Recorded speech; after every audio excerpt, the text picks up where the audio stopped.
मेरा नाम डोली है। आज मैं आप लोगों को अपनी कहानी सुनाने जा रही हूँ, जिसे सुनकर शायद आपकी भी आंखों में आंसू आ जाए। मैं 18 साल की थी जब मेरे माता पिता को मेरी शादी की फिक्र हो गई, जबकि मैंने अभी तक अपनी पढ़ाई भी पूरी नहीं की थी। अभी तो मैं सिर्फ हाई स्कूल ही कर रही थी। मैं गाजियाबाद में रहती थी। हमारा कोई रिश्तेदार नहीं था, क्योंकि मेरी माँ की शादी गांव में हुई थी। मेरे माता पिता के रिश्तेदार वहीं पर रहते थे। काफ़ी सालों पहले ही मेरे पिता अपना गांव छोड़कर गाजियाबाद आए थे, क्योंकि मेरी माँ को गांव में रहने की आदत नहीं थी। मेरी माँ का मायका दिल्ली के आसपास का ही था और उनकी शादी गांव में हो गई थी, इसलिए मेरी माँ का दिल गांव में नहीं लगता था।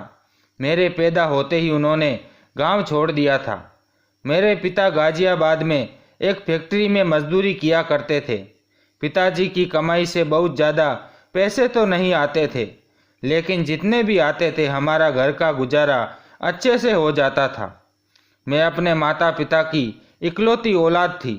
जैसे जैसे मैं बड़ी होने लगी तो मेरी माँ पिताजी से रोज़ कहती कि तुम्हारी फैक्ट्री वाली नौकरी की कमाई से अब घर नहीं चलता, तुम कोई और काम देख लो। इस पर मेरे पिताजी कहते, अब इसके अलावा मुझसे इस उम्र में कुछ नहीं होता। तब जवानी थी और शरीर में जान थी। तब तुम्हारे कहने पर गांव की ज़मीन बेचकर मैं गाजियाबाद आकर रहने लगा था। अब गांव भी नहीं जा सकता, वहां पर क्या काम करूंगा। इसी बात को लेकर इन दोनों में हर रोज़ लड़ाई झगड़ा होता रहता था। माँ और पिताजी को इस तरह से लड़ता हुआ देखकर मेरा दिल पढ़ाई में भी हटता जा रहा था। पिताजी के अलावा घर में कोई और कमाने वाला नहीं था। मेरे पिता बेचारे अकेले ही इतनी मेहनत किया करते थे। मेरा दिल चाहता था कि मैं अपने पिता की मदद कर सकूं, लेकिन जब भी मैं कोई काम करने का कहती, माँ मुझे साफ मना कर देती। वह कहती, बस अब मुझे तुम्हारी शादी करनी है। मुझे अपने पिता की बूढ़ी हड्डियों पर बहुत तरस आता था। मेरा दिल चाहता था कि मैं अपने पिता की मदद कर सकूं, लेकिन माँ के आगे हमेशा ही मैं मजबूर हो जाती थी। हमारे गांव में शादी थी और हम वहाँ से इनविटेशन आया था। हमारे जितने भी रिश्तेदार थे सारे गांव में ही मौजूद थे। शादी मेरे बुआ के बेटे की थी, इसलिए वहाँ पर जाना भी ज़रूरी था। हम लोगों ने शादी में जाने की तैयारियां शुरू कर दी। हमने अपनी पैकिंग भी कर ली। माँ पिताजी से कहने लगी, इस बार गांव चलकर हमें अपनी बेटी डोली का रिश्ता भी तय कर देना है। वहां पर जाकर तुम्हें हमारी बेटी के रिश्ते की बात चलानी है। वहां जाकर कोई अच्छा रिश्ता मिल जाए तो बात पक्की कर देना। मुझे अपनी माँ की ये बात सुनकर बहुत हैरत हो रही थी। वह खुद तो सारी जिंदगी काम छोड़कर शहर में आ रही थी और मेरे लिए वह गांव में रिश्ता ढूंढने जा रही थी। मैं अभी शादी नहीं करना चाहती थी। मैं पढ़ना चाहती थी। मैं चाहती थी कि मैं अपने पिता की परेशानियों को ख़त्म कर सकूं और कुछ बनकर हमारी जिंदगियों को आसान बना सकूं। मेरे पिता भी इस बात के लिए राज़ी हो गए थे। मैं शर्म की वजह से पिताजी के सामने तो कुछ नहीं बोल पाई, लेकिन पिताजी के जाते ही मैंने माँ को साफ साफ कह दिया, मैं मर जाऊंगी लेकिन गांव में शादी नहीं करूंगी। तुम गांव में जाकर मेरे रिश्ते की बिल्कुल भी कोई बात मत करना। ऐसा न हो कि बाद में आपको बेइज्जती का सामना करना पड़े। मैं यहाँ शहर में रहकर पढ़ लिख कर नौकरी करना चाहती हूँ और अपने पिता का सहारा बनना चाहती हूँ। मुझे अभी शादी की कोई जल्दी नहीं है। 2 दिन बाद जब हम गांव चले गए तो वहाँ जाने के बाद जब शादी निपट गई तो मेरे पिताजी ने अपने पड़ोस में रहने वाले मेरे पिताजी के दोस्त के बेटे के साथ ही मेरा रिश्ता तय कर दिया। वहाँ सब लोगों को ये खबर दे दी कि उन्होंने रिश्ता पक्का कर दिया है। मैंने लड़कों को देखा तक नहीं था। शादी वाले घर में मौजूद औरतें बार बार मुझे देख रही थी। ये सब मुझे बहुत अजीब लग रहा था और बहुत बुरा भी लग रहा था। फिर एक औरत कहने लगी, ये मनीष की होने वाली पत्नी है। मुझे कुछ समझ में नहीं आ रहा था। मैंने अकेले में अपनी माँ से बात की तो उन्होंने भी कहा, तुम्हारा रिश्ता पक्का हो गया है, अब ज़्यादा बोलने की कोई ज़रूरत नहीं है। मुझे अपनी माँ की बात पर बहुत ज़्यादा गुस्सा आया और मैं कमरे में जाकर खूब रोई थी कि मुझे अभी शादी नहीं करनी। लेकिन मेरे माता पिता तो ज़बरदस्ती मेरी शादी करवाना चाह रहे थे। किसी ने मेरी एक भी नहीं सुनी। गांव में मेरा बिल्कुल भी दिल नहीं लगता था। मैं जितने भी दिन यहाँ पर रही उदास ही रही। अपने पिता के सामने बोलने की तो मेरी हिम्मत ही नहीं थी, इसीलिए न चाहते हुए भी इस रिश्ते को स्वीकार करना पड़ा था। लेकिन वह लड़का कौन है, कैसा है, ये जानना मेरे लिए इतना ज़रूरी नहीं था, क्योंकि मुझे शादी में कोई दिलचस्पी नहीं थी। मेरे घर वाले ज़बरदस्ती मेरी ये शादी करवा रहे थे। मेरी बुआ के बेटे की शादी खत्म हो गई तो हम लोग वापस आने अपने घर पर आ गए। यहाँ पर हर रोज़ मेरी माँ पिताजी ने मेरी शादी के इंतज़ाम के बारे में कहती रहती थी। ये बातें सुनकर मेरे पिता परेशान हो जाते थे और उनके चेहरे पर परेशानी भरे भाव देखकर मेरा दिल बहुत दुखता था। मेरे पिता गरीब थे और मेहनत मजदूरी करके घर का खर्च चलाते थे, लेकिन फिर भी न जाने क्यों उन दोनों को मेरी शादी की इतनी जल्दी हो रही थी। मेरे पिताजी की कमाई से कुछ भी नहीं जुड़ पा रहा था, तो इसलिए वह दिन ब दिन और ज़्यादा परेशान रहने लगे थे। एक दिन मेरे पिता ने माँ को बताया कि उनके कुछ दोस्त विदेश पैसे कमाने के लिए जा रहे हैं, क्यों न मैं भी उनके साथ विदेश चला जाऊं और वहां जाकर तुम लोगों को पैसा भेजता रहूंगा। तुम मेरी बेटी का दहेज जोड़ लेना। मैंने जब पिताजी की ये बात सुनी तो मैंने फ़ौरन ही उनको विदेश जाने के लिए मना कर दिया। मैंने कहा, पिताजी को इस उम्र में किसी की भी खातिर बाहर जाने की कोई ज़रूरत नहीं है। अगर वे लोग मुझे स्वीकार करना चाहते हैं तो ऐसे ही करें। अगर दहेज लेकर शादी करना चाहते हैं तो मैं आप लोगों के घर में ही ठीक हूँ, मुझे शादी नहीं करनी। ये सुनकर माँ का गुस्सा आ गया और वह मुझसे कहने लगी, तू कौन होती है बड़ों के बीच में बोलने वाली। पिताजी ने माँ को चुप कराया और मेरे करीब आकर मेरे सर पर हाथ रखकर मुझे समझाने लगे। उन्होंने कहा, बेटी, शादी करना तो हर माता पिता का फर्ज होता है, इसलिए माता पिता अपनी बेटी को ज़रूरत का सामान दहेज के रूप में देते हैं। तुम डरो मत और मेरी फिक्र मत करो, मैं 1-2 साल में वापस आ जाऊंगा। मेरे पिताजी ने मुझे चुप होने पर मजबूर कर दिया था, लेकिन मेरी माँ को पिताजी के विदेश जाने की बहुत खुशी थी, क्योंकि पिताजी वहाँ से बहुत सारे पैसे भेजने वाले थे। कुछ दिनों बाद ही पिताजी के विदेश जाने की तैयारी पूरी हो गई थी। गांव से भी कुछ लोग आए थे जो पिताजी के साथ विदेश जा रहे थे। सब लोग मिलकर विदेश के लिए रवाना हो गए थे। पिताजी को इतने सालों के लिए जाता हुआ देखकर मेरी आंखों से आंसू नहीं रुक रहे थे। मैं अपने पिताजी से बहुत प्यार किया करती थी। कहते हैं न कि बेटियां तो पापा की लाडली होती हैं, कुछ ऐसा ही मेरे ही साथ भी था। मैं अपने पिताजी की लाडली थी और इस दुनिया में सबसे ज़्यादा प्यार मैं अपने पिता से करती थी और वह भी मुझसे बहुत प्यार करते थे। लेकिन माँ को तो बस जल्दी थी कि पिताजी को हम किसी तरह से भी परेशान न करें, ताकि वह बेफिक्र होकर यहाँ से जाए और उनके जाते ही हमारे अच्छे दिन शुरू हो जाए। आखिरकार मेरी माँ की तमन्ना पूरी हो गई थी। पिताजी हम लोगों से दूर चले गए थे। पिताजी के जाने के बाद मेरी तो जैसे दुनिया ही वीरान हो गई थी। घर की सारी रौनक मेरे पिता से ही थी। मैं बहुत उदास रहने लगी। पिताजी के जाते ही माँ ने मेरा कॉलेज जाना भी छुड़वा दिया और कहने लगी, अब बस तू बहुत हो गई पढ़ाई, अब तो तुम्हारी शादी की तैयारियां शुरू करना चाहती हूँ। मैं माँ से कहती थी, माँ, जब तक पिताजी नहीं आ जाते तब तक तो मुझे पढ़ने दो। माँ ने कहा, तेरे बाप के आने तक कौन रुकेगा, वह जैसे ही पैसे भेजेंगे मैं तेरी शादी की डेट फिक्स कर दूंगी। 2-3 साल तक तो मैं तेरा खर्च नहीं उठा सकती और न ही तुझे पढ़ा सकती हूँ। मैं माँ से लड़ने लगी, क्या मतलब है मेरा खर्च नहीं उठा सकती?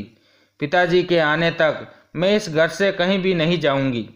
ये मेरे पिता का घर है और किसी के बाप में इतनी हिम्मत नहीं जो मुझे यहाँ से निकाल सके। ये बात सुनकर मेरी माँ को मुझ पर बहुत ज़्यादा गुस्सा आया। उन्होंने मुझे इतना मारा कि 2 दिन तक मेरा शरीर दर्द करता रहा। पिताजी के घर से निकलते ही माँ के तो जैसे पर निकल आए थे। उन्होंने मेरी पढ़ाई भी छुड़वा दी थी और सारे घर का काम मेरे सर पर डाल दिया था। खुद तो बस मोहल्ले के घरों के चक्कर काटती रहती थी, कभी इस घर तो कभी उस घर। बस तैयार होकर घर से निकल जाती थी। दोपहर को आकर खाना खा लेती और उसके बाद थोड़ा आराम करने के बाद फिर शाम के समय पड़ोस के घरों में जाकर बैठ जाया करती थी। और मैं सारा दिन घर में अकेलेपन का शिकार होती रहती थी। माँ को घूमने फिरने से ही फुर्सत नहीं थी। घर से लेकर बाहर तक के सारे काम अब मैं करने लगी थी। घर में खाना बनाना, और घर में जब खाना बनाने के लिए राशन खत्म हो जाता था उसकी जिम्मेदारी भी मुझ पर ही थी। एक दिन मैं घर का सामान लेने के लिए बाजार जा रही थी। एक लड़के की दुकान हमारे गली के नुक्कड़ पर ही थी। उस दुकान पर लड़का बैठा हुआ था। वह लड़का नज़र भरकर मुझे देख रहा था। जैसे ही मेरी नज़र उस पर पड़ी मैंने देखा कि वह मुझे घूर रहा था। उसके बाद जब मैं मार्केट से वापस आई तो तब भी वह मुझे ही देख रहा था। बड़ी मुश्किल से मैंने उससे अपनी नज़रें चुराई और अपना सामान लेकर घर वापस लौट आई। वह घर तक मुझ पर नज़र रखे हुए था। मैंने फौरन ही अंदर जाकर गेट बंद कर दिया। जब भी मैं घर से निकलती थी वह मुझे अजीब अजीब नज़रों से देख रहा होता था। उसके बारे में मैं अपनी माँ से भी कुछ नहीं कह सकती थी। माँ तो ये बात सुनते ही मेरा जीना दुश्वार कर देती। तंग आकर मैंने घर से बाहर निकलना तक छोड़ दिया था। वह लड़का जब भी मेरे घर से बाहर निकलती तो अपनी दुकान पर बैठा हुआ मुझे गौर से देखता था। अब तो आने जाने वाले लोगों को भी शक होने लगा था। एक दिन मैं घर की छत पर खड़ी हुई थी तो उसने मुझे इशारा करते हुए एक कागज़ पर कुछ लिखकर मेरी तरफ फेंक दिया। मैं घबरा गई। मुझे बहुत ज़्यादा डर लग रहा था, लेकिन उस कागज़ को पढ़े बिना मुझे सुकून भी नहीं आ रहा था। मैं उस कागज़ को उठाकर खोला तो उसमें उस कागज़ के जरिए मुझे प्रपोज किया था। उसमें लिखा हुआ था, मैं कोई बुरा लड़का नहीं हूँ, बस तुम मुझे इतनी पसंद आ गई हो कि दिल में हाथों मजबूर होकर मैंने ये कदम उठाया है। एक बार बात करने का मौका दे दो। अगर फिर तुम जो कहोगी मैं वह करूँगा। मैं तुम्हारी खातिर कुछ भी करने के लिए तैयार हूँ। मैंने सोचा इससे जान छुड़ाने का कोई और अच्छा तरीका नहीं है। मैंने सोचा उसे बता दूंगी कि मेरी इंगेजमेंट हो चुकी है तो उसका दिल खुद ही टूट जाएगा और वह मायूस होकर यहाँ से चला जाएगा और मेरा पीछा भी छोड़ देगा। मैंने एक दिन माँ के घर से निकलते ही मौका पाकर उसे इशारे से घर के अंदर बुला लिया। उसके अंदर आते ही मैं झट से दरवाजे को अंदर से बंद कर दिया। वह तो बुरी तरह से कांप रहा था। मैं लड़की थी लेकिन मुझसे ज़्यादा उसे डर लग रहा था। मैंने उसे रिलैक्स होने को कहा और बताओ तुम मुझसे क्या बात करना चाहते हो। तो उसने कहा, जिस दिन से मैंने तुम्हें देखा है दिल के हाथों मजबूर होकर रह गया हूँ। न दिल को सुकून मिलता है न रात को चैन। रात भर इसी इंतजार में गुजार देता हूँ कि कब दिन निकले और तुम्हारा दीदार कर सकूं। उसने कहा, डोली मुझे गलत मत समझना। मैं तुम्हारा नाम और तुम्हारे बारे में अच्छी तरह से जानता हूँ। मैं कोई धोखेबाज और झूठा इंसान नहीं हूँ, लेकिन मोहब्बत तो मोहब्बत है, हो ही जाती हैं और जिससे हो जाती हैं इंसान उसके हाथों मजबूर हो जाता है। मैंने उसे कहा, तुम मेरे बारे में सब कुछ जानते हो लेकिन शायद ये नहीं जानते कि मेरा रिश्ता लग चुका है। मेरी शादी मेरे पिता के दोस्त के बेटे के साथ हो रही है और मैं वहाँ से शादी होने के बाद गांव चली जाऊंगी। मेरा ससुराल गांव में ही है। मैं अपने माता पिता की इज्जत का बहुत ख्याल करती हूँ। तुम्हें किसी सहारे पर नहीं रखना चाहती ताकि तुमसे किसी तरह का झूठ बोलूं और कुछ दिन के लिए तुमसे रिलेशन बनाकर मैं तुम्हें धोखा नहीं देना चाहती।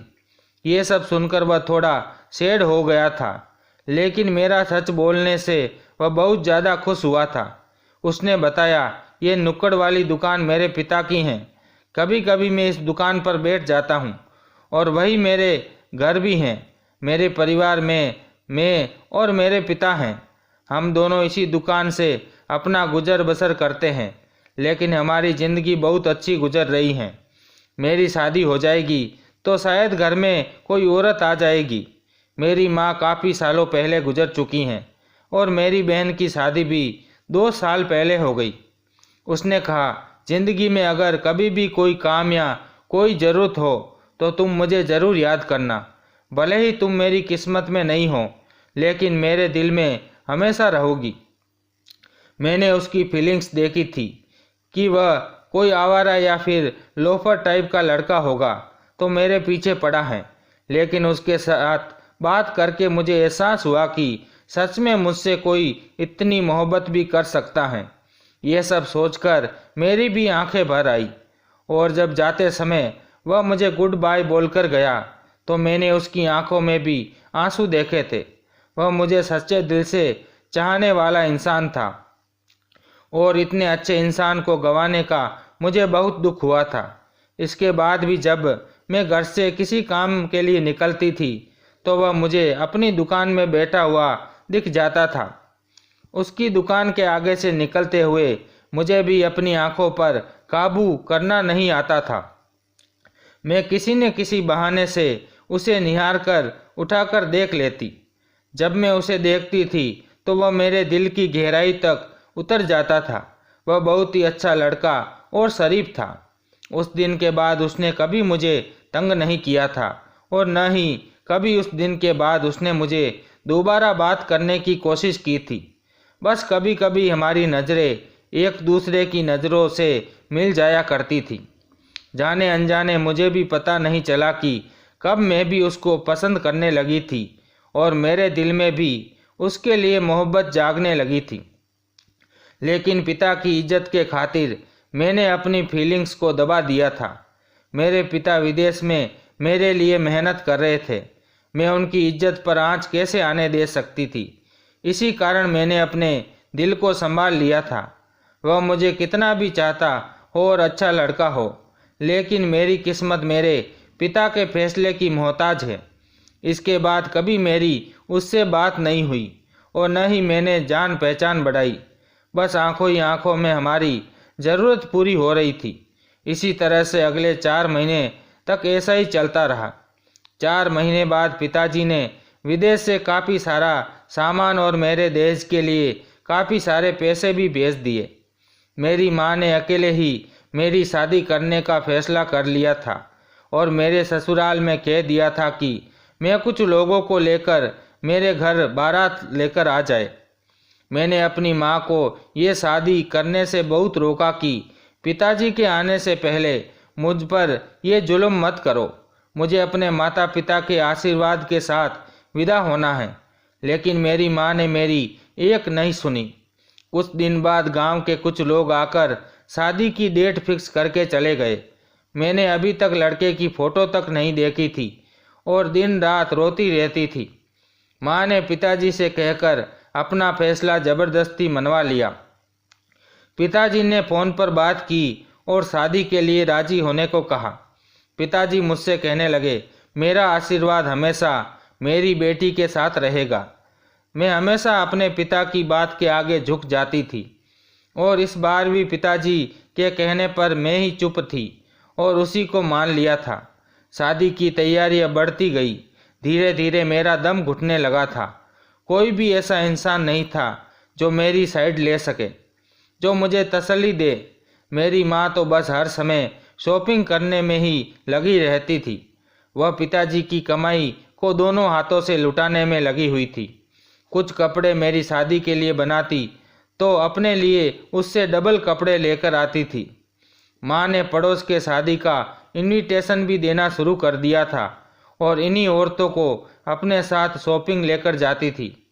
मेरी माँ ने मेरी कोई भी ख्वाहिश नहीं पूछी थी कि मुझे क्या पसंद है, मैं ससुराल में क्या लेकर जाना चाहती हूँ। कुछ भी नहीं। बस वह मेरे सारे काम अपनी मर्जी से ही कर रही थी। वह बहाने से शॉपिंग पर निकल जाती थी और अपनी दोस्त के साथ होटल में खाना खाकर आती थी। पिताजी का पैसा माँ को बहुत अच्छा लग रहा था। माँ जब अपनी दोस्त पर पैसे खर्च किया करती थी तो उनकी दोस्त माँ को और भी ज़्यादा इज्जत देने लगी थी। माँ इस बात से बहुत खुश हो जाया करती थी। मैं माँ को समझाने लगी थी तो वह मुझे डांट कर चुप करा देती थी कि तेरे पिताजी सारी मेहनत सिर्फ मेरे अकेले के लिए ही तो कर रहे हैं। मैं उनकी पत्नी हूँ, सबसे पहले उनकी कमाई पर मेरा हक बनता है। मेरी माँ ने अपने आप को बुरी तरह से बिगाड़ रखा था। उन्हें घर की और अपनी जवान बेटी की कोई चिंता नहीं थी। वह पिताजी की कमाई को अपने पास संभाल कर नहीं रखी थी, बल्कि बेवजह ही चीज़ों में उड़ा दिया करती थी। नए नए कपड़े बनाना, सहेलियों के साथ बाहर घूमने जाना, होटल में खाना खाना, ये सारे शौक उन्होंने बना लिए थे। माँ को मोहल्ले की औरतों से अपनी तारीफ सुनना बहुत अच्छा लगता था। माँ मुझे भी इसलिए जल्द से जल्द शादी करके यहाँ से भेजना चाहती थी ताकि वह बेफिक्र होकर आराम से अपनी ज़िंदगी सुकून से गुजार सके। मुझे लगता था जैसे वह मेरी सगी माँ नहीं बल्कि सौतेली माँ है। मैं अंदर से टूट कर रह गई थी। माँ ने थोड़े से कपड़े और थोड़ा सा सामान मेरे दहेज के लिए इकट्ठा कर लिया था। बस वह अपनी जिम्मेदारी से आज़ाद होकर बैठ गई थी। ना बेटी को घर का काम सीखने में नसीहत देती थी, न रहन सहन के तरीके सिखाती थी। हमेशा घूमने फिरने और मेकअप करने में ही लगी रहती थी। पिताजी के जाने के बाद माँ ने अपने आप को और भी ज़्यादा जवान बना लिया था।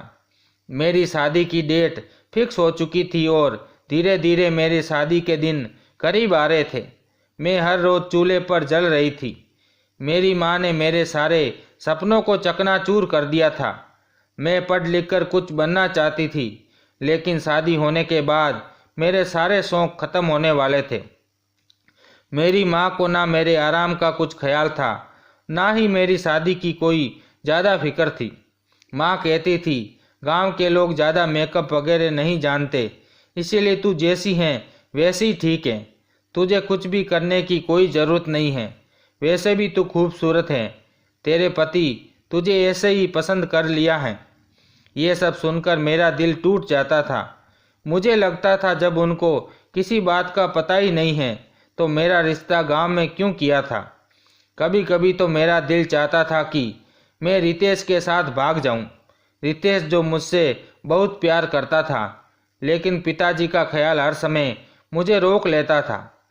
शादी से पहले मैं आखिरी बार रितेश से मिलकर उसके साथ बातें करके अपने दिल का सारा बोझ उतारना चाहती थी, क्योंकि मुझे लगता था कि अकेला दुनिया में वही एक इंसान है जिसे मेरी परवाह है, जिसके लिए हर चीज़ से बढ़कर सिर्फ मैं हूँ।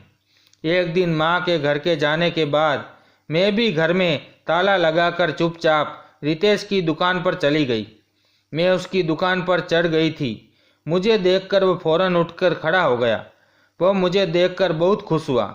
उसके चेहरे की खुशी साफ साफ बता रही थी कि वह मुझसे कितनी मोहब्बत करता है।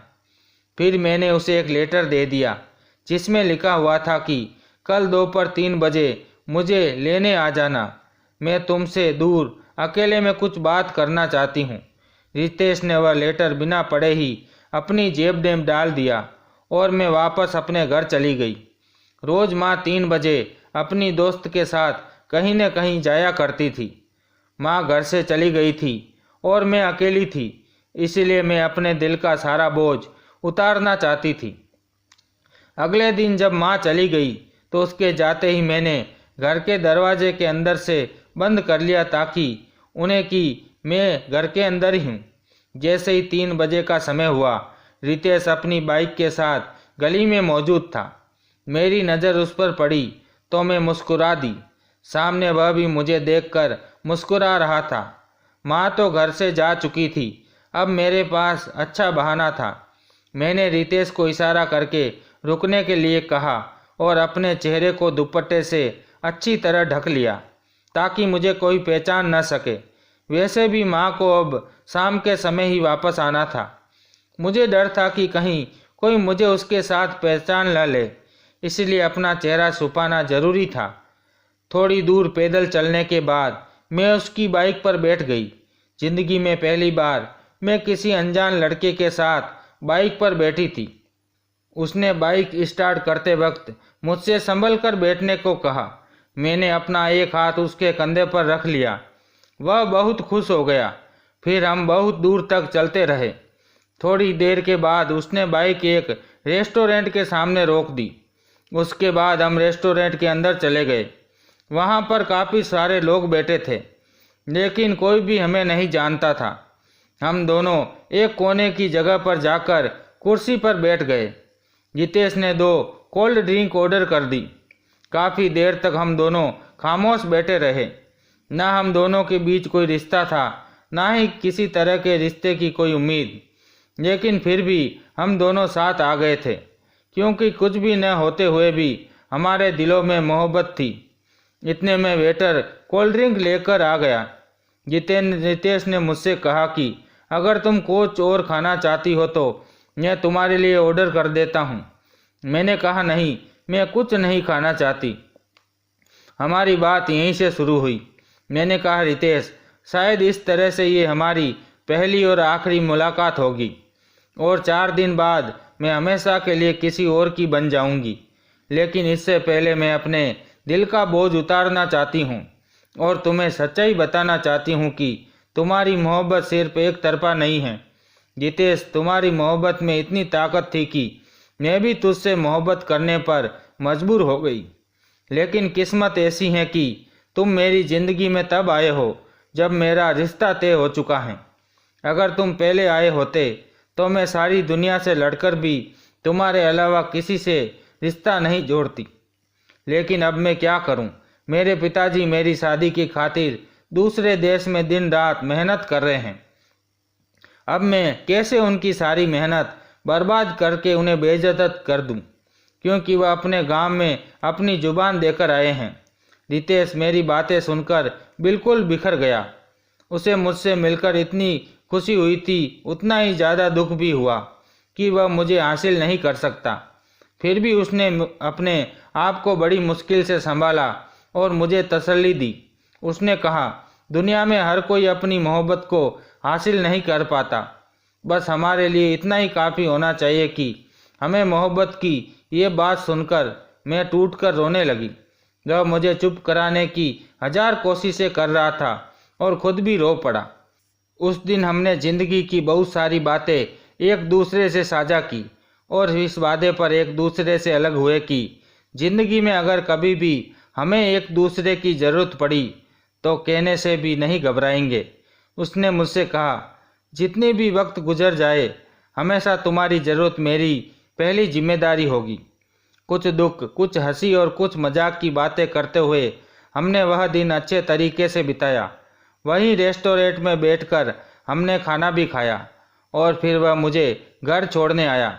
मेरा बहुत मन कर रहा था कि एक बार वह फिर से अंदर आ जाए, लेकिन इस बार वह नहीं माना और मुझे छोड़कर चला गया। मैं उस दिन की खूबसूरत यादें अपने दिल में लेकर वापस आ गई। शादी की तैयारियां पूरी हो चुकी थी। देखते ही देखते शादी का दिन भी आ गया। मेरी बारात आई और मेरी शादी हो गई। मैंने पहली बार अपने होने वाले पति को अपनी शादी वाले दिन देखा था, जो मेरा पति बन चुका था।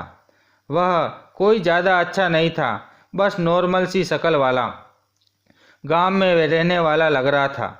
लेकिन अपने माँ बाप की पसंद के आगे मैंने हार मान ली थी। अब तो मेरी शादी हो चुकी थी, मैं किसी से क्या कह सकती थी। जिस तरह ये सब मेरे लिए नया नया था, उसी तरह वह भी मुझ पर कोई खास ध्यान नहीं दे रहा था। बस दोनों के ही माता पिता का फैसला था, जिसे हम दोनों को मानना पड़ा। मैं विदा होकर अपने पिता का घर छोड़कर चली गई। माँ तो अभी अपने कामों में ही व्यस्त थी। उन्हें मेरे जाने पर भी कोई खास दुख नहीं हुआ था। पिताजी ने मैंने वीडियो कॉल कर बात कर ली। वह वहाँ बहुत रो रहे थे। मैं दूल्हे के साथ गाड़ी में बैठी और सारे रास्ते रोती रही। उसने मुझे एक शब्द तसल्ली का भी नहीं कहा। मेरी सांस मुझे बार बार चुप कराने की कोशिश कर रही थी। गांव पहुंचकर मैंने अपने पिता के फैसले का मान रखते हुए पत्नी होने के सारे हक निभाए। मैंने घर और ससुराल के लोगों के साथ अच्छे तरीके से बर्ताव किया। मुझे ऐसी ज़िंदगी की आदत तो नहीं थी, लेकिन फिर भी खुद को ससुराल वालों की आदतों में ढालने की कोशिश कर रही थी। मेरे पति तो मुझसे कोई खास दिलचस्पी नहीं थी। मैं भी इसी में खुश थी कि बस वह मुझे इज्जत देता रहे। लेकिन कुछ ही दिनों बाद उसकी हकीकत खुलकर मेरे सामने आ गई। वह रात को काफ़ी देर तक लड़कियों के साथ बातें करता रहता था। वह मुझे इतना हक जानने का मौका ही नहीं देता कि मैं उसके साथ लड़ूं या उसे इस गलत काम के लिए रोकूं। उसे मेरी कोई परवाह नहीं थी। बस घर वालों ने ही मुझे घर का हिस्सा बना लिया था। मैंने अपने पति की शिकायत अपनी सास से की तो उन्होंने मुझे ये कहकर तसल्ली दी, आजकल हर लड़के का यही हाल है, बस तुम इज्जत के साथ इस घर में बनी रहो। वह सारी लड़कियां तो टाइम पास के लिए हैं, असली घर की मालकिन तो तुम ही रहोगी। नई नई शादी पुरानी आदत तो धीरे धीरे ही जाएगी। बस उसके माता पिता को भी उसकी आदत का पता था। मेरी शादी को 4 महीने हो चुके थे और 4 महीनों बाद ही मैं प्रेग्नेंट हो गई। मेरी सास मुझसे बहुत प्यार करती थी। जब उन्हें पता चला कि मैं प्रेग्नेंट हूँ, तब से उन्होंने मेरे हर नखरे उठाना शुरू कर दिए। जब ये बात मेरी माँ को पता चली तो वह मुझसे मिलने के लिए मिठाई लेकर आई। उन्होंने मुझे बधाई दी और जाते जाते कहकर गई, डिलीवरी के लिए अगर ये लोग तुमसे मायके आने के लिए कहे तो तुम खुद ही मना कर देना। कह देना कि वहाँ मेरी माँ अकेली हैं, यहाँ तो तुम्हारा पूरा ससुराल भरा हुआ है, हर कोई जिम्मेदारी उठाने वाला है। वहाँ कौन है जो तुझे संभालेगा। मैं अपनी माँ की बात अच्छी तरह समझ गई थी। उनका मतलब था कि वह मुझे मायके आने से रोक रही थी। मैंने जो शादी के बाद से सब्र के घूंट पी रखी थी, ये बात भी चुपचाप बर्दाश्त कर ली। प्रेगनेंसी के दिनों में मेरे पति ने मुझ पर थोड़ा बहुत ध्यान देना शुरू कर दिया था। वह अब मेरा ख्याल रखने लगा था। अब वह मेरे सामने फ़ोन पर बातें नहीं करता था ताकि मुझे दुख न हो। मैं उसकी इसी बात से संतुष्ट थी। महीने गुजरने लगे तो सास बहुत सारी तैयारियां करने लगी। फिर मेरी सास ने वही बात कह दी जिसका मुझे डर था। मेरी सास ने कहा कि डिलीवरी के लिए हम तुम्हें शहर लेकर चले जाएंगे। तो मुझे अपनी माँ की कही हुई बात याद आ गई। मैंने अपनी सास को रोक लिया और उनसे कहा कि गांव की बाकी औरतों की तरह मैं भी घर में ही डिलीवरी करवाना चाहती हूँ। मेरी सास को मेरी इस बात पर बहुत हैरत हुई। उन्होंने कहा, तुम्हारी पहली बार डिलीवरी हो रही है, इसलिए अस्पताल जाना ज़रूरी है। क्या तुम्हें डर नहीं लगता? मैंने नहीं कहकर बात ख़त्म कर दी। गांव में दाई से ही मेरा बच्चा पैदा हो गया। मैंने एक प्यारे से बेटे का जन्म दिया। बच्चे को जन्म देने के कुछ दिन बाद मैंने नोटिस किया कि मेरा पति फिर से फ़ोन पर बातें करता है जैसे पहले किया करता था। वह रोज़ किसी न किसी से फ़ोन पर बातें करता रहता था। जब मेरा बेटा पैदा हुआ तो मेरी माँ कुछ दिन के लिए मेरे पास रहने आई। मैंने अपनी माँ को जब अपने पति के बारे में बताया तो उन्होंने मुझसे कहा, तुम्हारा पति बहुत अच्छा इंसान है, उस पर शक मत किया करो और कभी भी इस शक की वजह से लड़कर मेरे घर मत आना। मैं तुम्हारी कोई शिकायत नहीं सुनना चाहती। अपना घर बसाओ और अपने परिवार में सुखी रहो। कुछ दिन रहने के बाद माँ ये कहकर चली गई कि मुझे गांव में रहने की आदत नहीं है। जब मेरा बेटा 6 महीने का हो गया तो मेरी सास ने मुझे दवाइयाँ खिलाना शुरू कर दी ताकि मैं दोबारा से प्रेग्नेंट हो जाऊं। पोता मिल जाने से मेरी सास बहुत खुश थी और चाहती थी कि जल्दी से जल्दी उन्हें एक और पोता मिल जाए। पहले बच्चों को मैं ठीक से संभाल भी नहीं पाई थी और कुछ ही महीनों के बाद फिर से प्रेग्नेंट हो गई। मैं बहुत मुश्किल वक्त से गुजर रही थी। फिर अचानक एक पहाड़ मुझ पर टूट पड़ा जब पता चला कि मेरे पिता की विदेश में मौत हो चुकी है। ये दुख मेरे लिए नाकाबंदी जैसा था। मैंने अपने थोड़े बहुत कपड़े लेकर अपनी माँ के घर पहुँच गई। मुझे लगा इस समय मेरी माँ को मेरी ज़रूरत होगी। जब मैं अपने घर पहुँची तो माँ की हालत तो बिल्कुल ठीक थी। अगले दिन विदेश से मेरे पिता की डेड बॉडी आ गई। तब मैंने अपनी माँ को रोते हुए देखा था। मुझे भी कोई होश नहीं था। मेरे बेटे को मेरी सांस ने ही संभाला हुआ था। 1-2 दिन के लिए वह भी हमारे घर पर ही रुक गई थी। चौथे दिन मेरी सांस घर वापस चली गई। 9 महीने के बच्चे के साथ और 3 महीने की प्रेगनेंसी के साथ ये बड़ा मुश्किल टाइम गुजर रहा था। पिता की मौत को 2 महीने हो चुके थे, लेकिन मेरा पति मुझे लेने के लिए नहीं आया था। मैं खुद उससे ले जाने को कहती तो वह मुझे मना कर दिया करता था। वह कहता था बच्चे की डिलीवरी तक अपने मायके में ही रह लो। लेकिन इधर मेरी माँ ने मेरा जीना दुश्वार कर रखा था कि अब हमारे यहाँ कोई कमाने वाला नहीं है, अब जल्दी से वापस अपने घर चली जाओ। जैसे तैसे बर्दाश्त करके उन्होंने मेरे 9 महीने घर पर पूरे करवा दिए। डिलीवरी होने का समय आया तो दूसरी बार मेरी बेटी पैदा हो गई थी। ससुराल में से कोई भी मेरी बेटी को देखने तक नहीं आया था। मैं 2-2 बच्चों को एक साथ अपना दूध पिलाती थी। इसके अलावा और कोई चारा नहीं था। मेरे बेटे के लिए कोई दूध तक लेकर आने वाला नहीं था।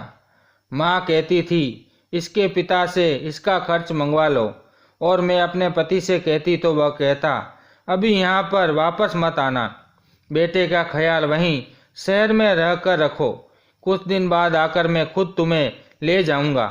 वह मुझे टालते जा रहा था, लेकिन अब मैं खुद ही अपने दोनों बच्चों को लेकर गांव चली गई।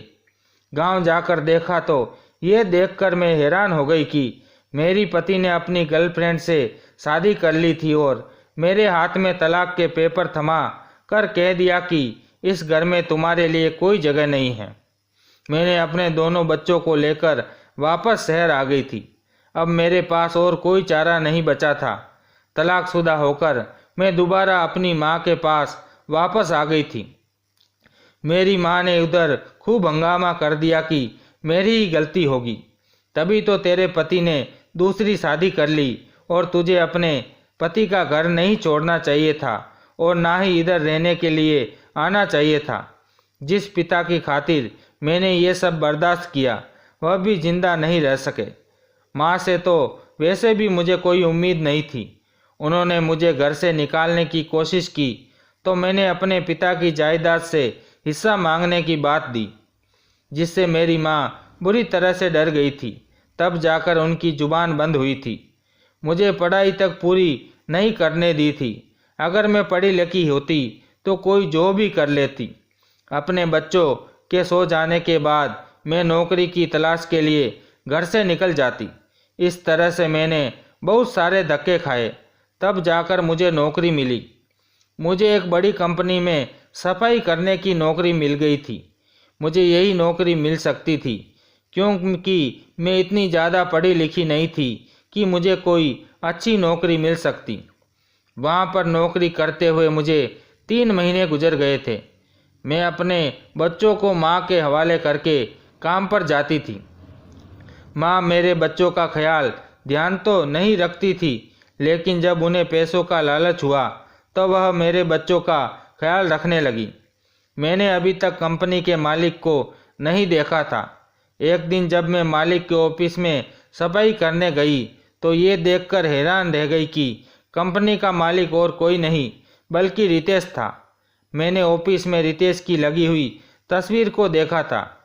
मुझे लगा कि शायद ये तस्वीर किसी ने ऐसे ही लगा दी होगी, लेकिन मुझे वहाँ के लोगों से पता चला कि यही तो हैं इस कंपनी के मालिक।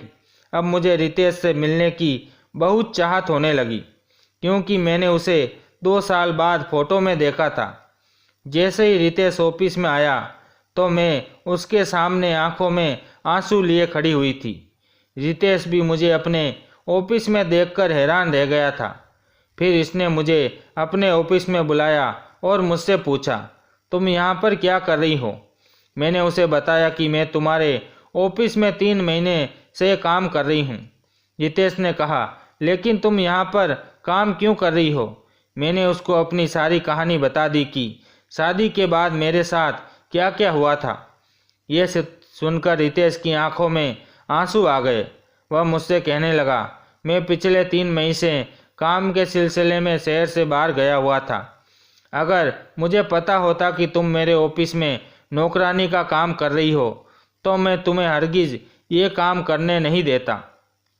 हमने तो वादा किया था ना कि हम एक दूसरे के मुश्किल वक्त में एक दूसरे का साथ देंगे। मेरे पिताजी का सपना था कि मैं अपने पैरों पर खड़ा हो सकूं। तुम्हारी शादी के बाद मेरे पिता की मृत्यु हो गई थी। उसके बाद मैंने अपने पिता के सपनों को पूरा करने के लिए जी तोड़ मेहनत की। नौकरी की तलाश के लिए जगह जगह धक्के खाए। मेरी पढ़ाई तो पूरी हो चुकी थी। फिर उसके बाद मामा ने मेरा बहुत साथ दिया और आज देखो मैं इतना बड़ा बिजनेसमैन बन गया हूँ। मुझे तुम्हारी याद हमेशा आती थी, लेकिन मुझे ये नहीं पता था कि तुम मुझे इस तरह से मिलोगी। अब जब तुम्हारे पति ने तुम्हें तलाक दे दिया है और मेरा भी इस दुनिया में कोई नहीं है, तुम मेरी मोहब्बत हो, क्या तुम मुझसे शादी करना चाहोगी? मैं तुम्हें और तुम्हारे दोनों बच्चों को बहुत खुश रखूँगा। रितेश की ये बात सुनकर मेरी आंखों में आंसू आ गए थे। मैंने बिना कुछ सोचे समझे रितेश से शादी के लिए हाँ कर दी थी, क्योंकि मैं अब दोबारा से रितेश को खोना नहीं चाहती थी। मैंने अपनी माँ से पूछकर रितेश से शादी कर ली। रितेश एक बहुत अमीर इंसान होने के साथ साथ बहुत अच्छा इंसान भी था। रितेश ने मेरे दोनों बच्चों को एक्सेप्ट कर लिया और आज वह उनको सगे पिता की तरह प्यार करता है। आज मैं अपने पति रितेश के साथ बहुत ज़्यादा खुश हूँ। मेरी शादी को 2 महीने बाद मेरी माँ भी इस दुनिया से चली गई। रितेश ने मेरा बहुत साथ दिया। मैं रितेश से बहुत प्यार करती हूँ। मैं अपनी ज़िंदगी में रितेश और अपने दोनों बच्चों के साथ बहुत ज़्यादा खुश हूँ। दोस्तों, उम्मीद करता हूँ आपको ये कहानी पसंद आई होगी। कहानी पसंद आई तो वीडियो को लाइक करें, चैनल पर नए हैं तो चैनल को सब्सक्राइब करें और हाँ, नोटिफिकेशन बेल को ज़रूर दबाएं ताकि अगले अपडेट सबसे पहले आपको मिले।